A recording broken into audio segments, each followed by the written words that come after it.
সুলতানি আমলের ঐতিহ্য ধারণ করে দাঁড়িয়ে আছে ঐতিহাসিক কুসুম্বা মসজিদ। বর্তমানে প্রচলিত ৫ টাকার নোটে এই মসজিদটির ছবি মুদ্রিত আছে। মসজিদটি নওগাঁ জেলার বান্দা উপজেলায় অবস্থিত। মনোবাসনা নিয়ে এই মসজিদে দুরাকাত নামাজ আদায় করলে তা পূরণ হয় বলে জনশ্রুতি রয়েছে।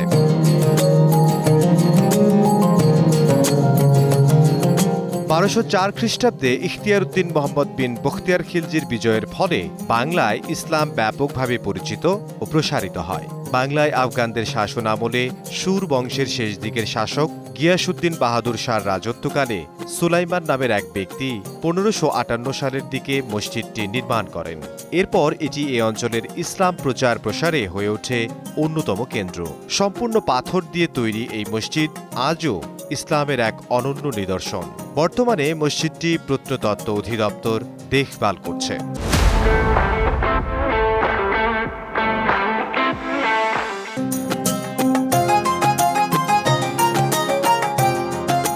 মসজিদের চার কোণায় রয়েছে ৪টি মিনার। মিনারগুলো মসজিদের দেয়াল পর্যন্ত উঁচু। ছাদের উপর ২ সারিতে রয়েছে মোট ৬টি গম্বুজ। কুসুম্বা মসজিদটি উত্তর দক্ষিণে ৫৮ ফুট লম্বা, ৪২ ফুট চওড়া। মসজিদটির সামনের দিকে রয়েছে ৩টি দরজা। এর মধ্যে ২টি বড়, অন্যটি একটু ছোট। আর এই দরজাগুলো খিলানযুক্ত মিহরাব আকৃতির।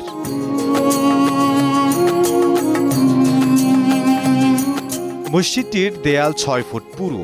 মূল গাঁথনি ইটের তৈরি হলেও বাইরের দেয়ালের সম্পূর্ণ অংশ এবং ভেতরের দেয়ালের খিলান পর্যন্ত পাথর দিয়ে আবৃত। এর স্তম্ভ, ভিত্তিমঞ্চ, মেঝে ও পাশের দেয়ালের জারি নকশা পাথরের তৈরি। আয়তকার এই মসজিদের পূর্ব দিকে ৩টি এবং উত্তর ও দক্ষিণে ১টি করে প্রবেশ পথ রয়েছে।